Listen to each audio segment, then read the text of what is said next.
तो आज की इस वीडियो में मैं 5 रुपए की पेन से हार्दिक पांड्या का एक रियलिस्टिक स्केच ड्रॉ करने की कोशिश करूंगा एंड चलो देखते हैं कि कैसा बनने वाला है। ओके, क्योंकि ये 5 रुपए का जो पेन है, ओके, इससे इंक भी फ्लो होता है, तो देखते हैं कि आखिर रिजल्ट कैसा आता है। ओके, एंड जो भी होगा वो सब स्क्रीन के सामने होगा। एंड लास्ट में एक ऐसा ट्रिक आपको सिखाऊंगा कि अगर बाई चांस आपके स्केच पर अगर कोई डॉट लग गया है पेन से, तो उसको कैसे इरेज किया जाता है। ओके, लाइक इरेजर से तो हम इरेज नहीं कर सकते, but what is the way. Okay, उस तरीके को भी मैं इस वीडियो में डिस्कस करूंगा। तो चलो यार वीडियो की तरफ बढ़ते हैं। तो यहाँ पर मैंने आई से स्टार्ट किया है। ओके, यहाँ पर नॉर्मली मैं लाइक जो भी मुझे डार्क एरियाज दिख रहे हैं मैं उनको सेट कर रहा हूँ। एंड लाइक मैं यहाँ पर हैचिंग और क्रॉस हैचिंग प्रोसेस का यूज़ कर रहा हूँ। ओके, ये दोनों सेटिंग के टेक्निक्स हैं जिससे कि हम पेन से कोई भी एरियाज़ को सेट कर सकते हैं। स्कम्बलिंग भी एक टेक्निक होता है जिससे हम फेस पर ड्रॉ कर सकते हैं, लाइक फेस पर अच्छे से सेटिंग कर सकते हैं। बट स्कम्बलिंग का मैंने ज़्यादा प्रैक्टिस नहीं किया, इसीलिए मैं अभी हैचिंग के थ्रू मतलब सेटिंग करने की कोशिश कर रहा हूँ। तो कभी किसी और वीडियो में हम स्कम्बलिंग का भी बात करेंगे एंड देखेंगे कि आखिर स्कम्बलिंग से कैसा रिजल्ट आता है। सो आज के लिए जस्ट देखते हैं कि हैचिंग और क्रॉस हैचिंग से कैसा रिजल्ट हमें मिलता है।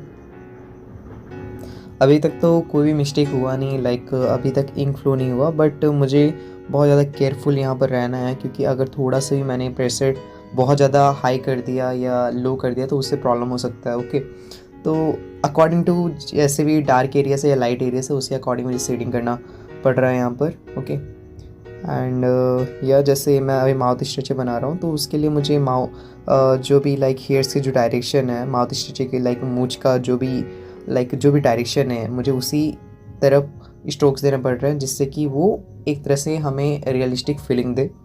ओके, बट आई थिंक कि मुझे और भी ज़्यादा प्रैक्टिस करना पड़ेगा।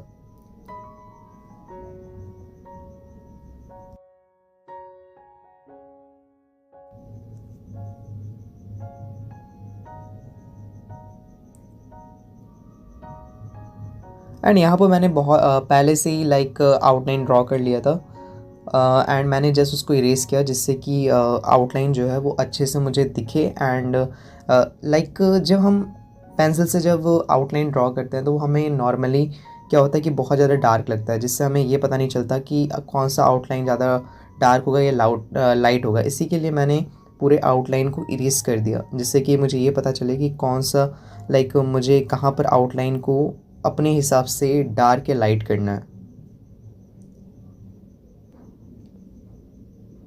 एंड बीएड का भी काम हो चुका है। एंड अब मैं धीरे धीरे फेस के ऊपर शेडिंग कर रहा हूँ जिससे कि इस पर रियलिस्टिक लुक आ सके। जहाँ वो मुझे डार्क एरियाज दिख रहा है मैं उस पर डबल शेडिंग कर रहा हूँ।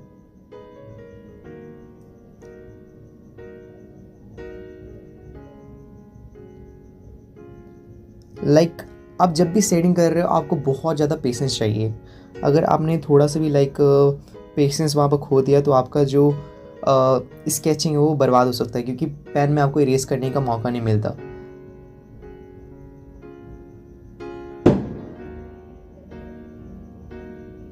ओके, तो यहाँ पर कुछ डार्क एरियाज थे तो मैं उनको डार्क कर रहा हूँ।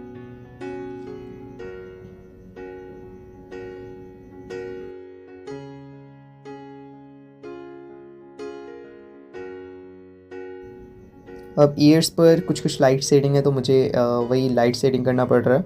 एंड जहाँ वो मुझे लाइक जब भी आप पेन से लाइक स्केचिंग कर रहे हो तो आप सबसे पहले ये देखो कि कहाँ पर ज़्यादा डार्क एरियाज है। डार्क एरिया से हमेशा स्टार्ट करो। ओके, एंड उसके बाद लाइट एरियाज पर जाओ।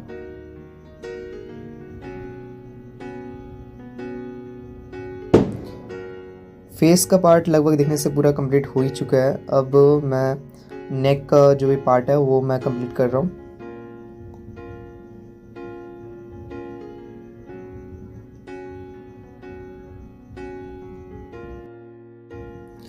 लाइक आपको अपने रेफरेंस फोटो को देखना है एंड जहाँ पर आपको डार्क एरियाज दिख रहे हैं वहाँ पर आपको डार्क करना है। लाइक अभी मैं हेयर्स ड्रॉ कर रहा हूँ, तो जहाँ पर मुझे लाइक पूरे लाइट एरियाज दिख रहे हैं, जहाँ पर मुझे हेयर्स के डायरेक्शन दिख रहे हैं, मैं वहाँ पर हेयर्स के डायरेक्शन के हिसाब से स्ट्रोक्स दे रहा हूँ। एंड जहाँ पर लाइक मुझे पूरा कम्प्लीटली डार्क दिख रहा है मैं उसके हिसाब से उस एरिया को डार्क करते जा रहा हूँ।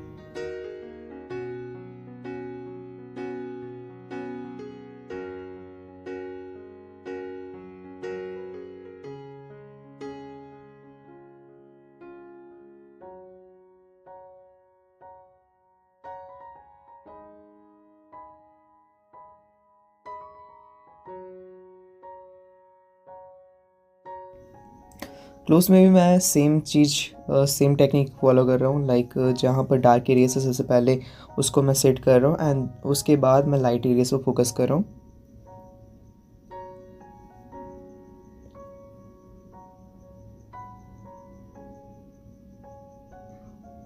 हमेशा लाइट टू डार्क जाओ ताकि आपका शेडिंग में कोई भी प्रॉब्लम ना हो।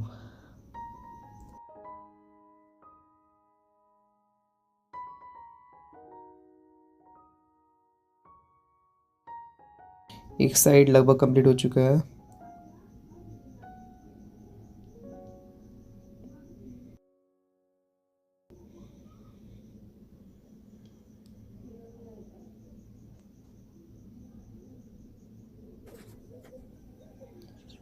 एट लास्ट मैंने जो आपको ट्रिक बताने का बोला था, यहाँ पर मैं ऑयल पेस्टल का यूज़ करने वाला हूँ। लाइक जहाँ पर मुझे कुछ भी डॉट्स दिख रहे हैं या कुछ ऐसा लाइन जो मुझे नहीं चाहिए उसको हटाने के लिए, या थोड़ा सा लाइक उसका जो भी डार्क मुझे दिख रहा है उसको हटाने के लिए मैं यहाँ पर ऑयल पेस्टल का यूज़ करूँगा।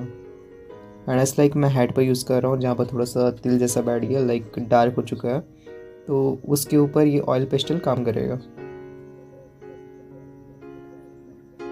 आइज़ के पास भी थोड़े से कुछ लाइक लाइन बैठ गया था तो मैं उसको भी सेट कर दे रहा हूँ।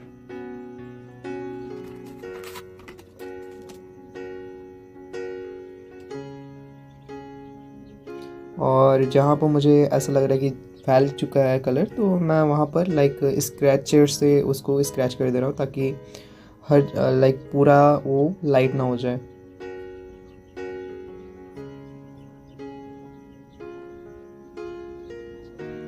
एंड यहाँ पर सेट में मैंने पूरा कम्प्लीटली गलती से डार्क कर दिया था, तो उसके लिए मैं यहाँ पर ऑयल पेस्टल का यूज़ कर रहा हूँ ताकि उस एरिया को मैं लाइट कर सकूँ, ताकि वो रिफ्रेशमेंट से थोड़ा मैचिंग कर सके एंड देखने में थोड़ा सा रियलिस्टिक लुक आए।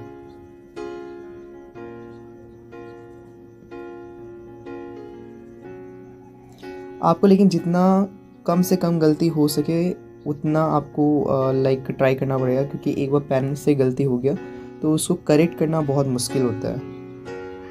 क्योंकि ऑयल पेस्टल अगर आपने यूज़ कर लिया तो ऑयल पेस्टल के ऊपर आप फिर पेन का यूज़ नहीं कर सकते हो।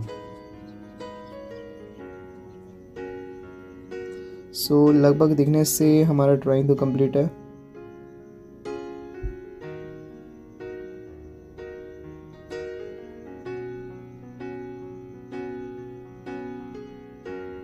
सो या एट लास्ट ड्राइंग कंप्लीट है। तो आपको कैसा लग रहा है ये ड्राइंग?